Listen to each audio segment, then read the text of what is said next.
Növbəti məsələ bu yemək, türmədə olanda bu məişət, qayğılarıdır və yemək məsələsidir.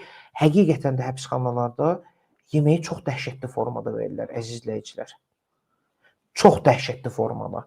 Yəni mən xatırlayıram 14 saylı cəza çəkmə müəssisəsinə təzə getdiyim günlərdə oradakı yeməyi, yəni ancaq sup verirlər. Bilirsiniz də birinci yemək olmalıdır, ikinci yemək olmalıdır. Yəni bu qanunvericilik ilə belediyə abid yatıb yuxuda görmür. Sadəcə və sadəcə yalnız sup verirdilər. Bitdi. Supun da siz eşidirsiniz sup. Evdə anavızın bişirdiyi və yaxud həyat yoldaşınızın bişirdiyi supdan söhbət getmir. Hətta sən kişi xeylağı bişirdiyin supdan da söhbət getmir. Nədən söhbət gedir? Suya əlavə ediblər düyü, kartof, qaynadırlar, ağappaq. Götürürlər qazanlarda qoyurlar. Sən onu çəkirsən öz boş qabığa. Üstünə bir qaşıq duz tökürsən ki, balaca bir dad əmələ gəlsin onda ki, sən onu yeyə biləsən.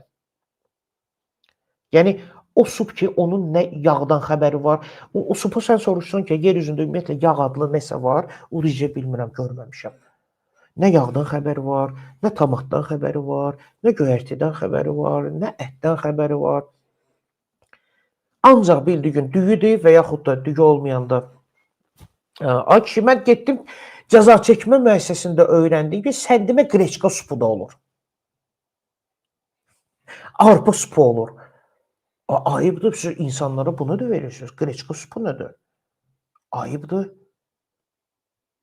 Və orada mən xatırlayıram, digər jurnalistlər də, bloger var idi.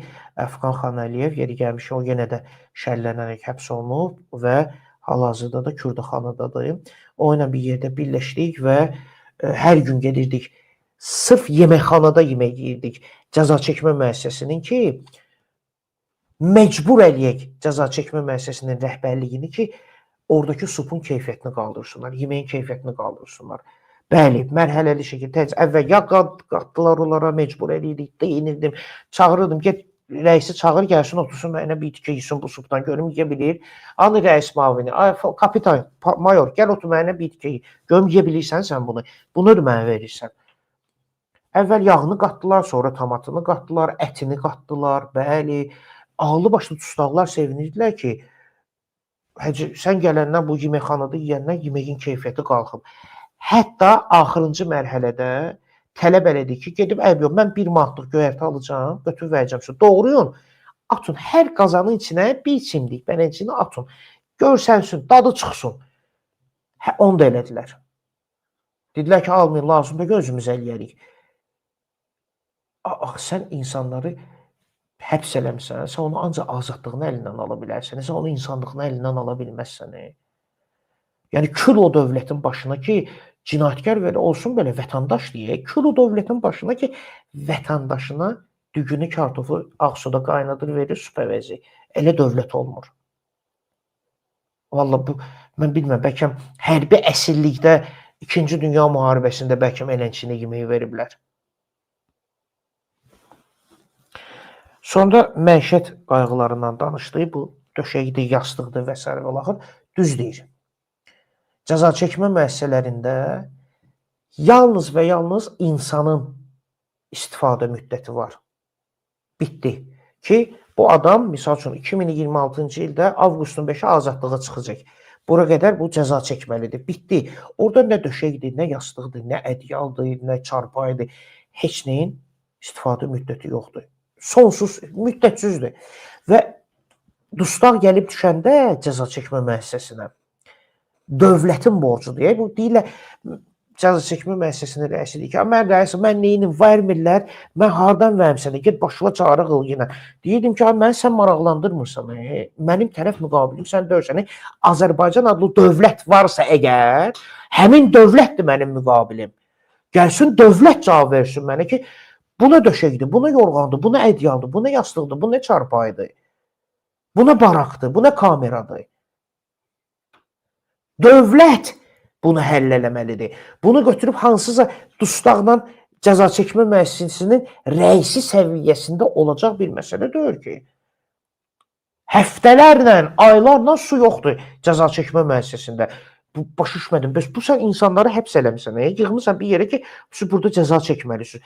Bunların cəzası susuzluq ola bilməz. Bunların cəzası antisanitariya ola bilməz. Bunların cəzası it pamoyu ola bilməz.